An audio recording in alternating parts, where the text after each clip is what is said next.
Hello, मेरा नाम है फ़हीम और आज की इस वीडियो में हम जावास्क्रिप्ट के कुछ लूप्स के बारे में बात करेंगे, जिसमें है for each, map and filter और रिड्यूस। तो ये जो 4 फंक्शंस हैं इसके बारे में बात करेंगे, जो कि लूप के लिए हम यूज़ कर रहे होते हैं। तो जनरली जो है हम जनरली नहीं मतलब एक जो तरीका है जो कि जावास्क्रिप्ट और दूसरे लैंग्वेजेस में भी है, हमारा पुराना for लूप, जिसे हम लेट आई करते हैं वगैरह कर रहे होते हैं। तो ये जो तरीका है लूप यूज़ करने का, ये है इम्पेरेटिव तरीका, जिसमें आप खुद से कोड लिख रहे होते हैं कि किसे कैसे बाकी सारी चीज़ों को हैंडल करना है नहीं करना। और ये जो तरीका है ये एक डिक्लेरेटिव तरीका है, जैसे रिएक्ट है डिक्लेरेटिव एक कंपोनेंट्स वगैरह के लिए।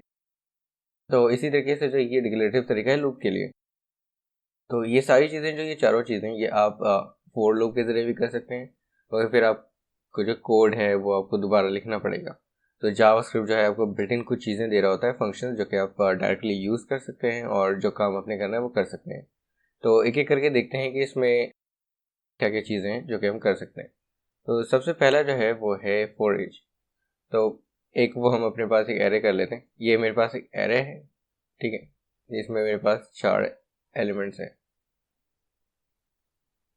तो इस एरे को हम यूज़ कर रहे होंगे एग्जाम्पल में। तो फॉर लूप के जरिए तो हम कुछ भी कर सकते हैं जो हम चाहें। और अच्छा, एक जो फ़र्क है मेजर इन दोनों में, वो ये है कि इन चारों में से किसी में भी अर्ली टर्मिनेशन नहीं है, सपोर्ट नहीं कर रहा, तो मतलब आप ब्रेक नहीं कर सकते। तो अगर मैं इसके ऊपर फॉर लूप ये चलाऊँ तो मैं कहीं भी ब्रेक कर सकता हूँ, जंप कर सकता हूँ।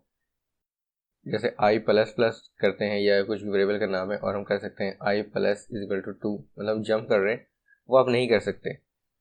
फॉर ईच में फिल्टर रिड्यूस कोई भी हो, इसमें वो हर एक एलिमेंट पर इटरेट करेगा, तो उसमें कोई टर्मिनेशन है नहीं। आप इफ की लॉजिक लगा के स्किप कर सकते हैं चीज़ को, मगर इटरेशन वो पूरी की पूरी वैल्यू एरे को करेगा। तो ये एक इम्पॉर्टेंट पॉइंट है जो कि ध्यान में होना चाहिए। अच्छा, फॉर ईच क्या करता है? फॉर ईच जो है सिंपल फॉर लूप है, मतलब वो क्या करेगा, या फॉर ईच लिख देता हूँ मैं। तो फॉर ईच क्या करता है, वो हर एक सिंपल लूप पर एलिमेंट्स पर जाएगा और जो आपने काम करना है वो उसमें आप करेंगे। तो फॉर एग्जांपल ये मेरे पास अगर जो एरे था मैं उस पर गया, फिर मैंने लिखा फॉर ईच, उसे मैंने कॉल बैक प्रोवाइड किया, और कॉल बैक में था एलिमेंट, जिसमें कोड लिखना थोड़ा सा अच्छा नहीं लगता, और मैंने डायरेक्ट जो है कंसोल कर दिया और कुछ नहीं किया मैंने एलिमेंट। तो क्या करेगा, सिंपली जो है उन सारी चीज़ों को कंसोल मैंने कर दिया। इसके अलावा ये और कुछ नहीं कर रहा था, कोई एरर रिटर्न नहीं करता और म्यूटेशन भी ये नहीं कर रहा था। अगर हम खुद म्यूटेट करेंगे तो वो होगा, जाहिर सी बात है। और ठीक है, अब हमारे पास जो दूसरा है मैप आ गया। सही, मैप जो है वो तकरीबन सेम ही है फॉर ईच की तरह, मतलब फॉर ईच की तरह ही है। वो भी हर एक एलिमेंट पर जाएगा, इटरेट करेगा, मगर मैप जो हम यूज़ करते हैं वो जनरली यूज़ करते हैं एक नया एरे बनाने के लिए। तो अगर फॉर ईच जो है रिटर्न नहीं कर रहा होता न्यू एरे, मगर मैप जो है वो रिटर्न करेगा एक नया एरे। तो अगर आपको कोई एरे रिटर्न चाहिए तो आप मैप यूज़ करेंगे, और आपको एरे रिटर्न में नहीं चाहिए नया एरे, तो आप फॉर ईच यूज़ करेंगे। जो नया एरे होगा वो पुराने एरे से डिफरेंट होगा, क्योंकि उन दोनों का रेफरेंस अलग है, मतलब एक आपको टोटली न्यू एरे मिलेगा बना हुआ। तो इन डैट केस मतलब मैं यहाँ पे क्या कर सकता हूँ, अगर फोर ईच जो है मैं सिर्फ कंसोल कर दिया था मैंने, अब मुझे क्या करना है कि इन दोनों को, इन सबको 2 से मल्टीप्लाई करना है।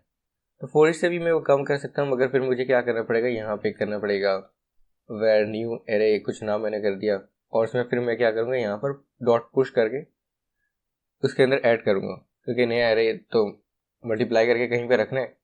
या अगर दूसरा तरीका करेंगे, डायरेक्ट म्यूटेट कर रहे हैं, तो वो भी कर सकते हैं, मगर वो रिकमेंडेड नहीं है, बेहतरीन नहीं, क्योंकि वो अरे अगर कहीं और पर भी यूज़ हुआ है तो वो म्यूटेट हो जाएगा। तो इन दैट केस के आपको अगर कोई नया एरे बनाना है, मल्टीप्लिकेशन या कुछ उस पर करना है, तो वह मैप यूज़ करें। इसमें भी सिंपली वही चीज़ होगी जो मैंने वहाँ पर किया था, मैप करूँगा, कॉल बैक पास करूँगा। यहाँ पे मैं क्या करूँगा, रिटर्न करना ज़रूरी है। मैंने क्या किया, एलिमेंट जो मेरे पास करंट आइटम था उसको मैंने 2 से मल्टीप्लाई कर दिया, तो इसके रिटर्न में मुझे जो एरे मिलेगा वो क्या होगा, 2 1 2 हो गया, 4 हो गया, 6 हो गया, 8 हो गया, 10 10 इस तरीके से मुझे मिल जाएगा। मतलब वो 1 पर जाएगा, मल्टीप्लाई बाई 2, 2 पर जाएगा, मल्टीप्लाई बाई 2, 3 पर जाएगा, मल्टीप्लाई बाई 2, इस तरीके से। तो और इसके बाद जो ये एरे है वो टोटली न्यू एरे मुझे मिलेगा रिटर्न में। तो जनरली जो है फॉर ईच आप डायरेक्ट यूज़ कर रहे होते हैं इस तरीके से, मगर जब आप मैप यूज़ कर रहे होते हैं तो उससे पहले कुछ होता है, जैसे आप असाइन कर रहे होते हैं किसी चीज़ के अंदर। और क्योंकि मैप जो एक एरे रिटर्न कर रहा है तो आप चेनिंग भी कर सकते हैं। मतलब आपने एक एरे है उस पर डॉट मैप किया, ठीक है, और उसके बाद डॉट लगा के आप फिल्टर रेड्यूस वगैरह भी यूज़ कर सकते हैं। फॉर ईच भी इसके ऊपर यूज़ कर सकते हैं चेनिंग, क्योंकि वो एक एरे रिटर्न कर रहा है। फॉर ईच पर आप नहीं कर सकते क्योंकि वो कुछ रिटर्न नहीं कर रहा। तो ये इसलिए है।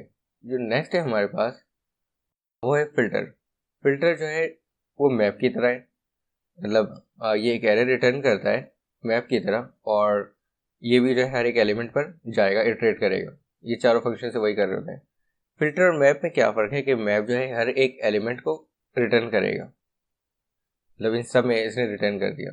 और फिल्टर जो है जैसे नाम बता रहा है ये फिल्टर करने के लिए यूज़ होता है। वैसे तो मैप में हम वो काम नहीं कर सकते फिल्टर की तरह। मतलब मैं ये नहीं कर सकता कि सिर्फ इवन नंबर्स हैं वो रिटर्न करूँ, मैप सबको करेगा। तो फिल्टर में मैं वो कर सकता हूँ। वो कैसे? मैं इसी एरे पे मैंने क्या किया, डॉट फिल्टर कर दिया, और मैंने कॉलबैक पास किया। इसमें कॉलबैक मैंने ये क्या कर दिया, रिटर्न।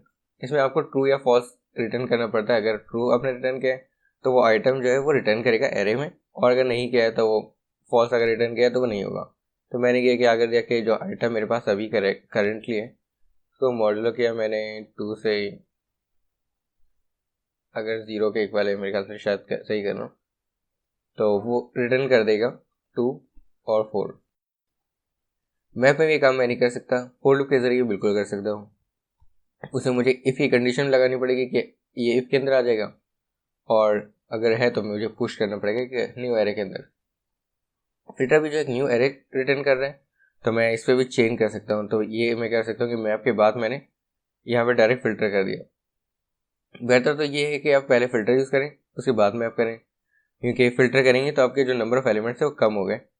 स्मॉल है तो ज़्यादा फिक्र करने की ज़रूरत नहीं है, मगर अगर जैसे 1000 एलिमेंट्स हैं और आपको उसमें फ़िल्टर भी करना है तो अगर आप पहले कर लें और वो अगर 10 हो जाता है तो in terms of performance map जो है उसके ऊपर जल्दी चल जाएगा। मगर आप मैप पहले उसके ऊपर चलाते हैं फिर फिल्टर करते हैं तो फ़ायदा नहीं है। मतलब आपको मल्टीप्लाई करना है सिर्फ इवन नंबर्स को 2 से मल्टीप्लाई करना है, तो इन सब को 2 से मल्टीप्लाई करके फिर फिल्टर करने की ज़रूरत नहीं है।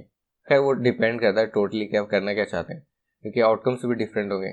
फॉर एग्जाम्पल 3 मल्टीप्लाई 2 होके ये 6 हो जाएगा, तो ये भी एक इवन नंबर ही बन जाएगा, बल्कि सारे इवन नंबर्स बन जाएंगे। तो डिपेंड करता है आप करना क्या चाह रहे हैं। अब मगर चेंजिंग कर सकते हैं फिल्टर के साथ भी। जो लास्ट हमारे पास है वो है रिड्यूस। रिड्यूस भी टोटली समझ लें मैप की तरह है, क्योंकि रिटर्न कर रहा होता है, मगर ये ज़रूरी नहीं कि एरे रिटर्न करें, ये ऑब्जेक्ट भी रिटर्न कर सकता है। और फिल्टर जो है वो फिल्टर करता है तो हम रिड्यूस के ज़रिए फिल्टर भी एक टाइप से कर सकते हैं। तो रिड्यूस में क्या होता है, आप असल में इन सब में सबसे पहला जो फंक्शन है, सॉरी पैरामीटर पास कर रहे हैं, वो है कॉल बैक। रिड्यूस के अंदर जो है सबसे पहले जो है वो कॉल बैक ही होता है, मगर जो सेकंड आर्गुमेंट होता है वो आप एक इनिशियल वैल्यू प्रोवाइड करते हैं, जो कि एक ऑब्जेक्ट हो सकता है, एरे हो सकता है, ये कोई प्रिमिटिव वैल्यू हो सकती है, 4 5 कोई भी नंबर वगैरह कुछ भी। तो जो कॉल बैक है उसके आर्गुमेंट में आपको क्या मिल रहा होता है, सब फंक्शंस में आपको आर्गुमेंट में सबसे पहले क्या मिलेगा, वो करंट आइटम मिल रहा होता है जो अभी फिलहाल एरे का एलिमेंट है, ठीक है। मगर रिड्यूस के केस में एक्यूमुलेटर होता है और फिर आइटम होता है। एक्यूमुलेटर का मतलब जो लास्ट जो इटरेशन थी उसकी वैल्यू जो रिटर्न हुई है वो वाली आपको मिलेगी। तो एक तरीके से आप कह सकते हैं कि ये अपने पास स्टोर कर रहा होता है। तो फॉर एग्जाम्पल मुझे अगर सम मालूम करना है इन सब का, ठीक है, तो मैं मैप के ज़रिए नहीं कर सकता, फॉर ईच के ज़रिए कर सकता हूँ, मगर मुझे एक वैल्यू यूज़ करना पड़ेगा। मैप के ज़रिए भी कर सकता हूँ, मगर वो मैप वहाँ यूज़ करते हैं जब आपको वैल्यू रिटर्न चाहिए, तो ये रिटर्न सिर्फ एरे कर सकता है, तो यहाँ पर उसका काम नहीं है। फिल्टर में मैं नहीं कर सकती, मुझे फिल्टर का काम ही नहीं है। तो यहाँ पर रिड्यूस जो है वो सबसे बेस्ट है इसके लिए, इस काम के लिए, सम जैसे मुझे मालूम करना है। तो इसमें क्या है कि मैंने क्या किया, एरे के ऊपर रिड्यूस लगाया और यहाँ पर कॉल बैक पास किया मैंने। ठीक है। अब यहाँ पे इनिशियल वैल्यू मैंने दी 0 क्योंकि शुरू में 0 है। तो अब क्या होगा, मैंने यहाँ पे किया रिटर्न एक्यूमुलेटर, मतलब लास्ट एलिमेंट सबसे पहली बार जो चलेगा ये वैल्यू होगी 0 प्लस करंट आइटम जो है मतलब करंट एलिमेंट है, तो क्या करेगा लास्ट वाले को अभी करंट वाले से ऐड कर देगा। तो जब मैं इसे चलाऊंगा तो क्या होगा कि सबसे पहले इनिशियल वैल्यू 0 प्लस पहले आइटम है 1, तो ये 1 कर देगा, एक्यूमुलेटर की वैल्यू हो जाएगी 1। और जब नेक्स्ट इटरेशन होगा, जब 2 पर ये जाएगा, तो यहाँ पर एक्यूमुलेटर की वैल्यू जो है वो 2 है, 2 प्लस 2 4 हो जाएगा। फिर जब नेक्स्ट टाइम आएगा तो ये एक्यूमुलेटर की वैल्यू होगी 4। इसी तरीके से मतलब जिस तरह से इटरेशन करते जाएगा वो लास्ट इटरेशन की जो वैल्यू है वो आपको एक्यूमुलेटर के अंदर मिल रही होगी। तो इस तरीके से ये रिड्यूस काम कर रहा था। और सिर्फ हम इसे सम के लिए यूज़ नहीं कर सकते, ग्रुपिंग के लिए यूज़ कर सकते हैं। आपके पास एक एरे ऑफ ऑब्जेक्ट है और उसमें आप वो करना चाह रहे हैं, मतलब ग्रुप करना चाह रहे हैं किसी एक चीज़ के जरिए, तो वो आप कर सकते हैं। और भी चीज़ें मतलब काफ़ी ज़्यादा पावरफुल है। तो इस वीडियो में इतनी सारी चीज़ें थी, वैसे ये सारी चीज़ें। अच्छा, एक जो अर्ली टर्मिनेशन की मैं बात कर रहा था कि आप बीच में इसे रोक नहीं कर सकते, जैसे फोर लूप के अंदर तो हम ब्रेक यूज़ कर सकते हैं, इनमें नहीं यूज़ कर सकते। तो जावास्क्रिप्ट जो अर्ली टर्मिनेशन वाली भी कुछ चीज़ें प्रोवाइड कर रहा होता है, इसमें मेरे ख्याल से सम है, एवरी है और एक और भी है कुछ। तो ये जो कुछ है वो कुछ कंडीशन मिल जाती हैं तो एरे जो है पहले से टर्मिनेट हो जाता है। तो इन डैट केस आपको ये सारी चीज़ें यूज़ करनी है। बस इस वीडियो में इतना ही। इसके अलावा अगर आपको कोई सवाल हो तो कमेंट के अंदर कमेंट करें। Thank you so much.